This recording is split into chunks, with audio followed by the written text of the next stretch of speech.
y'all. Hi guys, it's us again. Sure is. Okay, so someone brought up a couple people actually, brought up the idea or the question of how we met cross country. I live in Georgia, he lives in California. Yeah, in all the videos that we have, we've never really mentioned how it is that we actually got together. Yeah. So we thought that'd be a good thing to touch on, and then branching off of that, we thought it would be kind of interesting to talk about dating when you have albinism. It's really not different, but, some people might have value in it. So, here we go. How we met 2.5 years ago. Ironically, a lot of people in general are meeting online these days, and I guess in a way we're not really an exception. There are the NOAA message boards. Obviously, there's Facebook. There's back when we were back when we first got together, it was MySpace, and we met. There are groups for people with albinism online, not for dating purposes, but just kind of like to get to know you, kind of establish a community, a network, and. Oh, are you okay? I'll be alright. Okay. It's basically it's NOAA basically. For those of you who don't know, it's albinism. You'll go to www.albinism.org, and it's the NOAA community, National Organization of Albinism and Hypopigmentation, and on there is plenty of information among other things, but also message boards, and they'll have different threads and different topics that are going on at that time. And so just through that, started talking, and we talked for about 1.5 years, and then NOAA, which Matt just said what it was. They have some of you might know, yeah. They have a conference, an albinism conference, where everybody with albinism kind of gets together, and they do it every other year. Mm-hmm. And they do it in a different city in the U.S. every year. And that year, it was in Las Vegas. And, send a bunch of light-sensitive people to the city of lights. Funny. In the middle of the desert. Yeah. But it was one of the most fun conferences, actually. But anyway, aside from that, but somehow Matt wasn't able to make it to that conference. So we still hadn't met. And I was a little obsessed with him. By this time, we had actually been spending a lot of time on the phone talking, because we exchanged MySpaces, or we ended up adding each other on MySpace or something like that. I'm not exactly sure how that came along. But we were talking on MySpace. We'd send each other messages. We exchanged phone numbers, and we talked for quite some time. And then eventually it led up to the NOAA conference in Las Vegas. I told her initially that I was planning on going. And then, unfortunately... and then once I got there, I texted him, and I was like, hey, when are you getting here? And I get this text back, I'm not coming. And... I think I said something like, I couldn't make it. I wasn't just like, I'm not coming. I wouldn't say it felt as though you should have just been like, I just want to break your heart right now. So... Anyways. That's a little dramatic, but it was really emotional and all that dumb girly stuff that we go through. But anyway, so somehow I talked my grandparents into driving to California, and they did it so selflessly, and obviously it worked out. But my goodness, looking back, I'm like, bless their hearts. Like, honestly, how did I manage that at all? But they're the most selfless people I know. So anyway, but we met and spent a day together. We did literally couple things. Like 8 hours. So, walked around, went to the movies, stuff like that. And then there was a lot of I guess you'd say chemistry then, and we kept on talking for quite some time. To be honest, as much as I did like her, I was it's a little hard. It's a big committing to somebody. He didn't who like lives, me. That's what she says. That's obviously not true. It's a big commitment, being in a relationship with somebody who's essentially a country away, being that I'm in California. One border. And then there she is in Georgia, like complete opposite ends of the country. Oops. So, eventually, well, What? I was going to say, eventually, her senior prom came. Because I don't know if we really talked about the age difference. I am 20. Matt is 23. I'm kidding. Matt is 23. So really we're like 3 years apart. Well, about 2 and a half. Over 2 years. But at the time it was my senior year in high school. So I had senior prom, and being an idiot, I was like, let's walk on a little branch and ask him to come to Georgia after one date in person. Because that's normal, right? So naturally, I get a call like, "Hi, would you like to come to the senior prom?" Don't sound like that. And that makes me sound like Minnie Mouse. So, as you can see, she called me up and was like, "Hi, want to go to my senior prom?" And so, naturally, I'm thinking, okay. I mean, I've never been to Georgia. You know, that sounds like a fun trip. No, I'm kidding. No. I thought it sounded like a fun experience, to be honest. At that point, I had never really done a whole lot on my own. You know, getting on an airplane by yourself, going somewhere you've never been by yourself, knowing only one person. And mind you, this one person I've only known, yes, for a while on the telephone. The telephone? But we only had one actual day together. So it was a pretty wild leap. But I was like, you know what? It sounds like a lot of fun. I decided to go.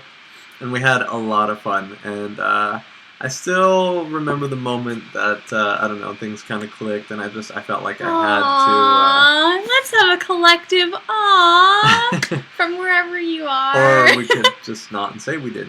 But anyways, we should. So it was kind of then that I was like, wow, and then I had it in my mind that I had to make her my girlfriend, and invited her over to California. And it was then that I asked her to be my girlfriend. Problem. So she is just freaking out over here. My computer is dying. She is having a panic attack over here while I'm trying to tell this story in a very I'm trying to be composed emotional manner, but she's extremely out of control, as you can see. No, but then on July 20th, 2009, that sounds very official. On July 20th, 2009. It is official. It was official. He liked it, so he put a ring on it, and ever since then, wow. we're just standing. Yeah. But anyways, getting back to the whole albinism and dating. Yeah. Although we obviously are two people with albinism and we're dating. It doesn't necessarily mean that everybody with albinism has to date each other. But at the same time, we're not trying to say that nobody with albinism can date each other. I mean, it's perfectly fine to find somebody else who has albinism, and if you guys click, then that's great. I mean, I feel like, at least between two people with albinism, there is a little bit of an extra dimension of understanding. But, I mean, there's, in a lot of situations, people can still have deeper connections, regardless of what their sort of combination is. Or Rubik's Cube they have. But on another note, with the whole people with albinism dating other people with albinism, like, it's been fantastic for us. But really, and at the same time, incredibly inconvenient. I mean, I'm like, can you read? Oh, you can't read this for me, could you? No, I can't. But, like, honestly, in America, I think the official number for people with albinism is 1 in 18,000 or something in that ballpark. And really, what are the chances you're going to find that person that you fall in love with in that small crowd? Because that's a pretty small crowd when you think about it. But at the same time, like I said, I mean, it worked out for us. But more than likely, I would say most people end up dating people that do not have albinism. And usually, as long as you're really upfront about it and, you know, just explain it. From the talking to like, my friends with albinism that have dated pigmented people, like, they're so understanding.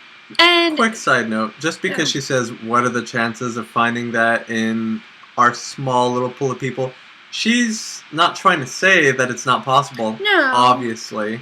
But I mean, you know, sometimes relationships are just kind of a numbers game. I mean, you know, it really just depends on who you click with. I mean, it could be somebody who's a pigmento, or it could be somebody with albinism. It really just doesn't matter. I guess what we're trying to say is, rather than think of yourself as different, or rather than think of somebody else as different, don't limit yourself. I mean, we're all just people. We all have our own wants and desires and needs and all that or other sort of thing, likes and dislikes.